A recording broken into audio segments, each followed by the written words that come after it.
The USS Gerald R. Ford, CVN-78, is the U.S. Navy's first true supercarrier, stretching 337 meters and displacing nearly 100,000 tons. Powered by two new A-1B nuclear reactors and outfitted with electromagnetic catapults and next-generation arresting gear, it's a paradigm shift in naval aviation. This $100 billion vessel lays claim to unmatched efficiency, automation, and sortie generation, fully ready to lead American maritime power into the future. Let's be honest, aircraft carriers are the flex tape of military hardware. Floating cities? Check. Mobile air bases? Check. Cost more than the GDP of a small country? Double check. These steel titans don't just project power, they straight up launch it with jet engines and Top Gun level swagger.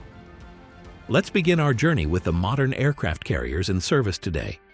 India's INS Vikramaditya, formerly the Russian carrier Admiral Gorshkov, exemplifies the practice of modernizing older platforms to meet contemporary needs. Commissioned into the Indian Navy in 2013 after a massive and expensive refit in Russia, Vikramaditya is 274 meters long and displaces 45,000 tons, capable of carrying as many as 30 aircraft, including MiG-29K fighters and Kamov Ka-27 helicopters. Vikramaditya serves as the flagship of the Indian Navy, providing air cover for fleet operations, supporting amphibious assaults, and extending India's maritime reach across the Indian Ocean. The carrier's modernization included new sensors, electronics, and aviation facilities, transforming it into a potent force multiplier for India's growing naval ambitions. China's Liaoning, formerly the Soviet Varyag, is another example of a carrier reborn through extensive reconstruction. Acquired as an unfinished hull from Ukraine in 1998, Liaoning underwent years of refitting before entering service with the People's Liberation Army Navy (PLAN) in 2012. At 304 meters long and displacing 59,500 tons, Liaoning can operate around 24 hours, J-15 fighter jets, and several helicopters. The ship serves as a training platform and a test bed for carrier operations, providing invaluable experience as China builds its indigenous carrier program. Liaoning's entry into service marked a turning point for the plan, signaling China's intent to develop a blue water navy capable of projecting power far from its shores. Russia's Admiral Kuznetsov, commissioned in 1991, is the last of the Soviet-era carriers still in service. Measuring 306 meters in length and displacing 61,390 tons, Kuznetsov is unique among modern carriers for its heavy missile armament, including anti-ship and surface-to-air missiles. The ship can carry up to 28 aircraft, primarily Su-33 fighters, and 24 helicopters. Kuznetsov has seen limited operational use, hampered by chronic mechanical problems and the challenges of maintaining such a complex vessel. Nevertheless, it remains a symbol of Russian naval power and a platform for projecting air power in regional conflicts, as demonstrated during its deployment to Syria in 2016. The United Kingdom's HMS Queen Elizabeth, commissioned in 2017, represents the cutting edge of British naval aviation.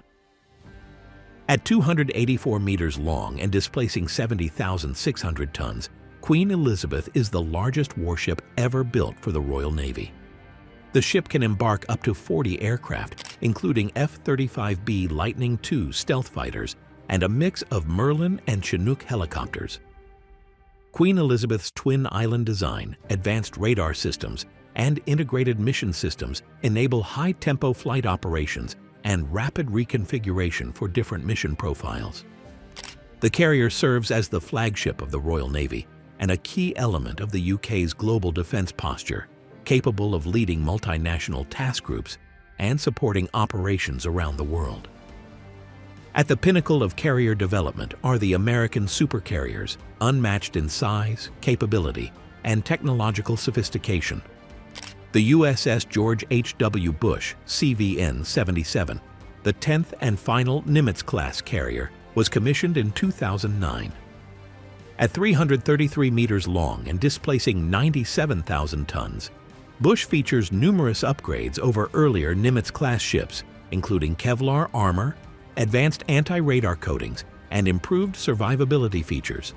The carrier can embark around 90 aircraft, including FA-18EF, Super Hornets, EA-18G Growlers, E-2D Hawkeyes, and MH-60 helicopters. With a complement of about 5,700, Bush is an airbase at sea that can conduct high-intensity operations continuously anywhere in the world. The first USS Nimitz, CVN-68, commissioned in 1975, is still an icon of American maritime power. Also 333 meters long but heavier at 98,425 tons, Nimitz has had many upgrades to accommodate changing threats and technologies. The two nuclear reactors on the ship give it nearly limitless range and endurance, while its huge flight deck accommodates a large variety of aircraft for attack, reconnaissance, and logistics missions. The longevity and versatility of Nimitz are evidence of the wisdom in its initial design and the success of continuous efforts at modernization. At the top is the USS Gerald R. Ford, CVN-78, the lead of a new generation of supercarriers intended to be functional long into the mid-21st century. At 337 meters in length and displacing 100,000 tons, Ford features a variety of cutting-edge technologies. Its two A-1B nuclear reactors generate 25% more electricity than the Nimitz class, enabling the operation of advanced systems such as the Electromagnetic Aircraft Launch System, EMALS, and Advanced Arresting Gear, AAG. EMALS replaces traditional steam catapults, providing smoother acceleration and reducing stress on aircraft, while AAG allows for gentler recoveries, extending the service life of both manned and unmanned airframes. Automated weapons elevators streamline the movement of ordnance from magazines to the flight deck, reducing crew workload and increasing sortie rates. Ford's design reduces crew size by approximately 20%, resulting in significant cost savings over its projected 50-year lifespan, an estimated $4 billion compared to earlier carriers. In sustained flight operations, Ford can generate over 160 sorties per day, compared to 120 for the Nimitz class, with surge capacity reaching 220 to 270 sorties in high-intensity scenarios. In one demonstration, Ford achieved 170 launches and 175 recoveries in just over 8 hours, averaging nearly 20 launch-recover cycles per hour. The ship's operational readiness was validated during the Composite Training Unit exercise, COMP2X, in April 2023, which tested all flight deck, weapons, and deck handling systems under realistic combat conditions. Ongoing operational testing through 2025 focuses on refining missile defense, survivability, and integration with next-generation unmanned platforms. Early technical issues with the radar, EMALS, and AAG have been addressed through targeted upgrades, and lessons learned are being incorporated into the next ship in the class, the USS John F. Kennedy CVN-79, scheduled for commissioning soon after 2024. As aircraft carriers have grown more capable, so too have the threats arrayed against them. China has developed a suite of anti-ship ballistic missiles, most notably the DF-21D and DF-26, often referred to as carrier killers. These weapons have ranges exceeding 4,000 kilometers and are designed to strike moving targets at sea with high precision. In addition, maneuvering hypersonic missiles like the YJ-21 and KD-21 pose a significant challenge to traditional carrier defenses, with their high speeds and unpredictable flight paths making them difficult to intercept.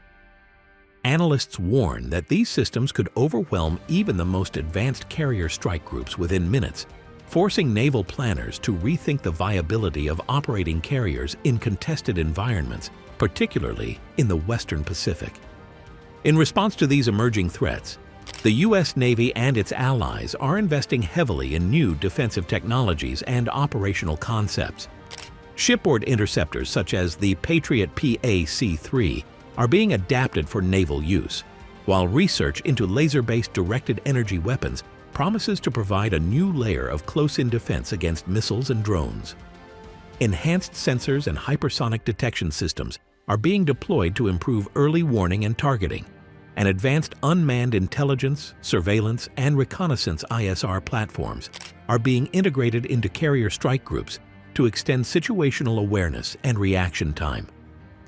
Allied naval integration, including joint operations with the navies of Japan, Australia, and the United Kingdom, is creating a more resilient and layered defense network to protect high-value assets like aircraft carriers. The strategic challenge facing carrier operators is clear: to maintain naval dominance in an era of rapidly evolving precision threats, carriers must harmonize their unmatched offensive capabilities with robust, multi-layered defenses. The Ford-class carriers, with their advanced systems and reduced crew requirements, represent the cutting edge of this effort.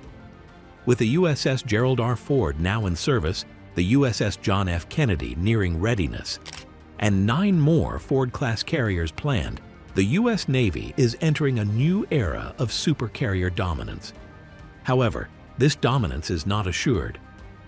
The proliferation of advanced anti-ship missiles, the rise of unmanned and autonomous systems, and the increasing complexity of the maritime battlespace mean that the age of the aircraft carrier is entering a period of unprecedented risk and uncertainty. The ability of these colossal ships to adapt and survive in the face of new challenges will determine their place in the future of naval warfare. So the question remains: as these floating giants sail into increasingly hostile waters, will the next generation of carriers be able to survive the threats lurking beyond the horizon, or are we witnessing the beginning of the end for the era of supercarriers? The answer could redefine naval warfare forever, and the coming years will reveal whether these titans of the sea can truly withstand the storm.